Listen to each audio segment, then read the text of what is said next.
नमस्कार, welcome to my YouTube channel. ये 2 बैलों की कथा है। ये हम हाफ रीड कर चुके थे, तो आगे का भी हम करेंगे। देखिए,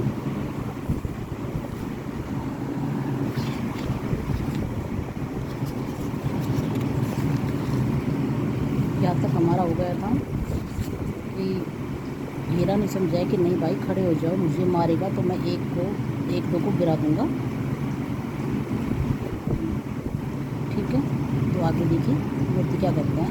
मोती बोलता है कि हाथ दिखा दो एक दो को मज़ा, और लाठी लेकर आ रहे हैं। ये लाठी लेके आ रहे हैं, एक दो को मज़ा दिखा दूँ। हीरा कहता है नहीं, थोड़ी देर रुक जाओ, वो मुझे मारेगा, हमें तो मार खाने की हमारी जाति है, हमें मारना नहीं है।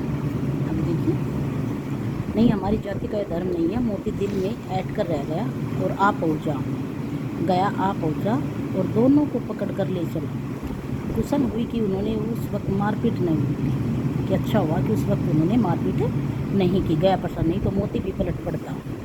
उसके तेवर देखकर गया और उसके सहायक समझ गए कि इस वक्त टाल जाना ही मसलत है। यानी जो गया था और उसके साथी थे वो समझ गए थे कि इस वक्त इनको मारना सही नहीं है, कि उन्हें भी बैल के जो उनकी जो गुस्सा था उनको नज़र आ रहा था।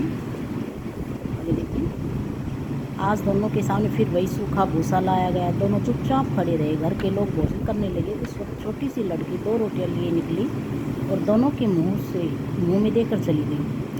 उस एक रोटी से इनकी भूख तो क्या मिटती, लेकिन भूख तो क्या शांत होती, पर दोनों के हृदय को मानो भोजन मिल गया हो। यानी इस एक रोटी से उनकी भूख तो शांत नहीं होती, लेकिन दोनों का हृदय शांत हो जाता कि जैसे उनको भोजन मिल गया हो। यह भी किसी सज्जन का वास है। लड़की बहरों की थी। उनको लगा कि यहाँ पर भी किसी सज्जन का वास है। उसकी माँ मर चुकी थी। सौतेली माँ उसे मारती रहती थी, इसलिए इन बैलों से उसे एक प्रकार की आत्मीयता हो गई। यानी बैलों से उन्हें अपनापन सा होने लगा था, इसलिए वो उनको खाना खिलाती थी और उसके साथ बैलों के साथ अच्छा व्यवहार करती थी। ये देखिए, दोनों दिन भर जोते जाते, डंडे खाते, अड़ते, शाम को थान पर बंध दिए जाते। यानी दोनों दिन भर उन दोनों से काम दिया जाता था। डंडे खाते थे, डंडे भी गया जो था वो उनको डंडे लगाता रहता था और फिर थान पर जोत दिए जाते थे। रात को वही बालिका उन्हें 2 रोटियाँ खिला जाती, यानी वो बालिका थी और रात को डेली उनको 2 रोटियाँ खिला जाती थी। प्रेम की इस प्रसाद की यह बरकत थी कि दो सूखा भूसा खाकर भी दोनों दुर्बल न होते थे, कि उन दोनों में इतना प्रेम था कि सूखा भूसा खाकर भी बिल्कुल भी कमज़ोर नहीं होते थे। मगर दोनों की आंखों में रोम रोम का विद्रोह भरा हुआ था। इन दोनों की आंखों में ये विद्रोह था, उनके पूरे इस बदन में ये विद्रोह था कि हमें इनसे बदला लिए। किससे? गया से। एक दिन मोती ने मूक भाषा में कहा, अब तो नहीं सहा जा सकता हीरा, क्या करना चाहते हो? कहता है कि हीरा अब तो सहा नहीं जाता। मोती ने कहा, क्योंकि मोती में ज़्यादा गुस्सा था, ये बताओ क्या करना चाहते हो? एक आध को सींगों पर उठाकर फेंक दूंगा। कहता है कि मैं एक आध को सींगों पर उठाकर फेंक देता हूँ, अब बताओ क्या करना चाहते हो? लेकिन जानते हो, वह प्यारी लड़की जो हमें रोटियाँ खिलाती है उसी की लड़की है, और इस घर की, और वो जो इस घर का मालिक है, जो एक लड़की जो हमें डेली रोटी खिलाती है वो इस घर का मालिक है और उसी की लड़की है। बेचारी अनाथ न हो जाएगी तो मालकिन को न फेंक दूँ? भाई तो उस लड़की को मारते। तो कहता है कि मालकिन को फेंक दूँ? भाई तो उस लड़की को मारती है, लेकिन औरत जात पर सींग चलाना मना है, यह भूल जाते हैं। बैल कहता है कि हम औरत जात पर सींग नहीं चलाते, हमें ये हमारा मन गवाही नहीं देता। यह भूल जाते हो, तुम तो किसी तरह के निकलने ही नहीं देते। वो कहता है कि मोती होता है, वो कहता है कि तुम तो किसी तरह निकलने नहीं देते हो। हीरा से कह रहा होता है, किसी न किसी तरह यहीं पर बात अड़ा देते हो। बताओ, तो उड़ाकर भाग चले? हाँ, यह मैं स्वीकार करता हूँ, लेकिन इतनी मोटी रस्सी टूटेगी कैसे?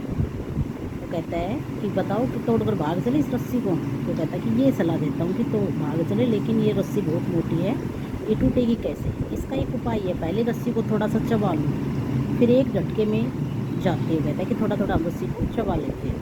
रात को जब बालिका रोटी खिलाकर चली गई तो दोनों रस्सियाँ चबाने लगी, पर मोटी रस्सी मुँह में नहीं आती थी। बेचारी बार बार जोर लगा कर रह जाते थे। सहसा घर का द्वार खुला, वह लड़की निकली। दोनों सिर झुकाकर उसका हाथ चाटने लगे। दोनों की पूंछें खड़ी हो गई। उसने उनके माथे सहलाए और बोली, खोल देती हूँ, चुपके से भाग जाओ, नहीं तो यह लोग तुम्हें मार डालेंगे। आज घर में सलाह हो रही है कि इनके नाकों में नाथ डाल दी जाए। कह रहे कि आज घर में तुम्हारी नाकों में नाक डालने की सलाह हो रही है और तुम यहाँ से भाग जाओ, नहीं तो तुम्हें मार ही डालेंगे।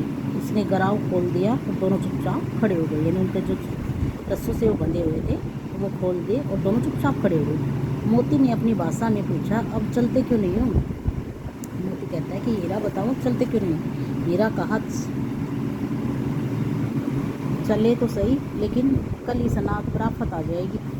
सब इसी पर संदेह करेंगे कि इसने हमें बेचा है। सहसा बालिका चिल्लाई। दोनों फूफा वाले बैल भागे जा रहे हैं। ओ दादा भागे जा रहे हैं, जल्दी दौड़ो। नहीं करेगी, दोनों जो बैल है फूफा वाले वे भागे जा रहे हैं, जल्दी दौड़ो जल्दी दौड़ो। यानी लड़की प्लानिंग करती है कि खुद ही तो उसने रस्सी खोल ली थी, लेकिन वो इस तरीके से रिएक्ट करती है कि जैसे उसे कुछ पता ना हो कि बैल दौड़ाकर भाग रहे हैं।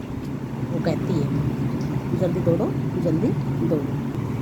आगे देखिए, गया हड़बड़ाकर भीतर से निकला और बैलों को पकड़ने चला। वे दोनों भागे, गया ने पीछा किया और वो और भी तेज हुए। यानी गया उनके पीछे पीछे जाता है, लेकिन बैल उनके हाथ नहीं आते हैं, क्योंकि बैल और भी तेज हो लिए होते हैं। गया ने शोर मचाया, फिर गांव के कुछ आदमियों को भी साथ लेने के लिए लौटा।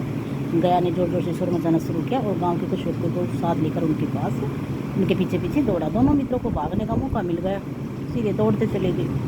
यहाँ तक कि मार्ग का ज्ञान नहीं रहा कि दोनों के दोनों इतने दौड़ते चले गए, उन्हें मार्ग का ज्ञान ही नहीं रहा कि वो कहाँ जा रहे हैं। जिस परिचित मार्ग से आए थे उसका यह पता ही न था कि वो बिल्कुल अनजान राह पर चल पड़े। नए नए गांव मिलने लगे, तब दोनों एक खेत के किनारे खड़े होकर सोचने लगे, अब क्या करना चाहिए। हीरा ने कहा, मालूम होता है राह भूल गए। तुम भी बेतहासा भागे, वही उसे मार गिराना था। कहता है कि तुम ऐसे ही भागे। हीरा ने कहा, मालूम होता है कि रसायद राह भूल गए। वो मोती कहता है कि तुम ऐसे ही भागे, हम उसको वही मार गिराते। तो दुनिया क्या कहती, वह अपना धर्म छोड़ दे, लेकिन हम अपना धर्म नहीं छोड़ेंगे। वो कहता है कि मार तो गिराते, लेकिन उसने तो अपना धर्म छोड़ दे, लेकिन हम अपना धर्म नहीं छोड़ेंगे। दोनों भूख से व्याकुल हो रहे थे। खेत में मटर खड़ी थी, चरने लगे, रह रहकर आहट ले लेते, कोई आता तो नहीं है। खेत मटर का खेत था और दोनों बार बार देख रहे थे कि कोई आता तो नहीं है, और दोनों चरने लग गए। जब पेट भर गया तो दोनों ने आज़ादी का अनुभव किया, तो मस्त होकर उछलने कूदने लगे। पहले दोनों ने डकार ली, फिर सींग मिलाए, एक दूसरे को ठेलने लगे। मोती ने हीरा को कई कदम पीछे हटा दिया, यहाँ तक कि वह खाई में गिर गया। तब उसे क्रोध भी आया, संभल कर उठा तो फिर से मोती मिल गया। मोती ने देखा खेल खेल में झगड़ा हुआ चाहता है, तो किनारे हट गया। इन दोनों का खेल खेल में झगड़ा भी हो गया था। एक बार तो खाई में गिर गया था, लेकिन फिर वह मिल गया दोबारा से। आगे देखिए, अरे यह क्या, कोई सांड डोकता चला आ रहा है। कहते हैं कि ये क्या, ऐसा लग रहा है कोई सांड चला आ रहा है। सांड ही है। वह सामने पहुंचा, दोनों मित्र बगले झाँक रहे। सांड पूरा हाथी है। कहते हैं कि ये तो पूरा हाथी का हाथी है, यानी बहुत बड़ा सांड है। उससे भिड़ना जान से हाथ होना है। कहता है कि उससे भिड़ना तो जान से हाथ होना है, लेकिन करे क्या, पीछे भी नहीं हट सकते। कहते कि करे क्या, लेकिन न भिड़ने पर जान बसती नज़र नहीं आती। इनकी तरफ ही आ रहा है। कितनी भयंकर सूरत है। मोती ने मूक भाषा में कहा, इसकी तो बहुत ही भयंकर सूरत है। बुरे फंसे, आज तो जान बचेगी, कोई उपाय सोचो। हीरा ने चिंतित स्वर में कहा, अपने घमंड से भूला हुआ है, आरजू विनती न सुनेगा, भाग क्यों न चलो। कहते हैं कि आज ये विनती नहीं सुनेगा, हमारी पुकार नहीं सुनेगा, चलो भाग के चलते हैं। ठीक है, देखिए भगवान का भागना कायरता है, तो फिर यही मरो। बंदा तो 9-2-11 होता है और जो दौड़ाए। वो कहते हैं कि देखेंगे कौन 9-2-11 होता है और जैसे दौड़ाता है वैसे कर। तो फिर कोई उपाय सोचो जल्दी। वो कहता है कि तो फिर कोई उपाय सोचो। उपाय यही है कि उस पर दोनों जने एक साथ चोट करें। मैं आगे से रगेदता हूँ, तुम पीछे से रगे दो, दोहरी मार पड़ेगी तो भाग खड़ा होगा। अरे मेरी ओर झपटे, तुम बगल से उसके पेट में सींग घुसेड़ देना। जान जोखिम है, पर दूसरा उपाय नहीं। कहते कि जान तो जोखिम है, जब वो तुम्हारे पास आई तो मैं उसे चोट करूँगा, और जब मेरे पास आएगा तो उसके पेट में सींग घुसेड़ देना। इससे कोई दूसरा उपाय नहीं है। दोनों मित्र जान हथेलियों पर लेकर लपके। सांड को भी संगठित शत्रुओं से लड़ने का तजुर्बा नहीं था। वह तो एक शत्रु से मल्लयुद्ध करने का आदी था। जो ही हीरा पर झपटा, मोती ने पीछे से दौड़ा है। सांड उनकी तरफ मुड़ा तो हीरा ने रंगेता। सांड चाहता था कि एक एक करके दोनों को गिरा ले, पर ये दोनों भी उस्ताद थे, उसे वह अवसर न देते।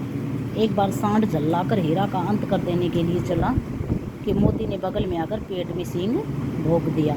सांड क्रोध से आकर पीछे फिरा तो हीरा ने दूसरे पहलू में सींग चुबा दिया। आखिर बेचारा जख्मी होकर भागा और दोनों मित्रों ने दूर तक उसका पीछा किया, यहाँ तक कि सांड बेदम होकर गिर पड़ा।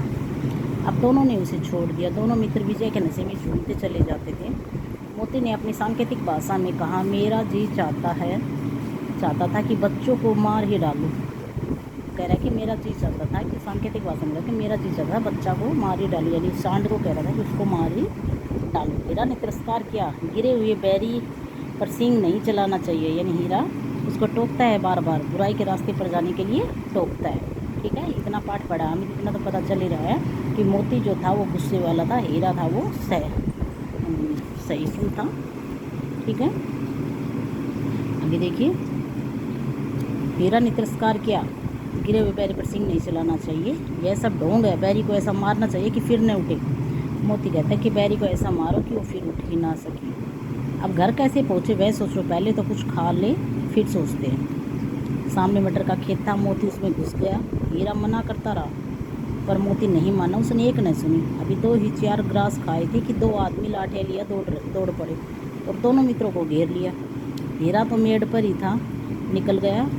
मोती सींचे हुए, हीरा तो मेड़ का होता है कि जो खेत का बाहर का हिस्सा था उसी के ऊपर था, अंदर नहीं गया था। मोती चरने लग गया था। उसने 1-2 ग्रास ही खाए थे कि 2 आदमी आए और उन पर हमला कर दिया।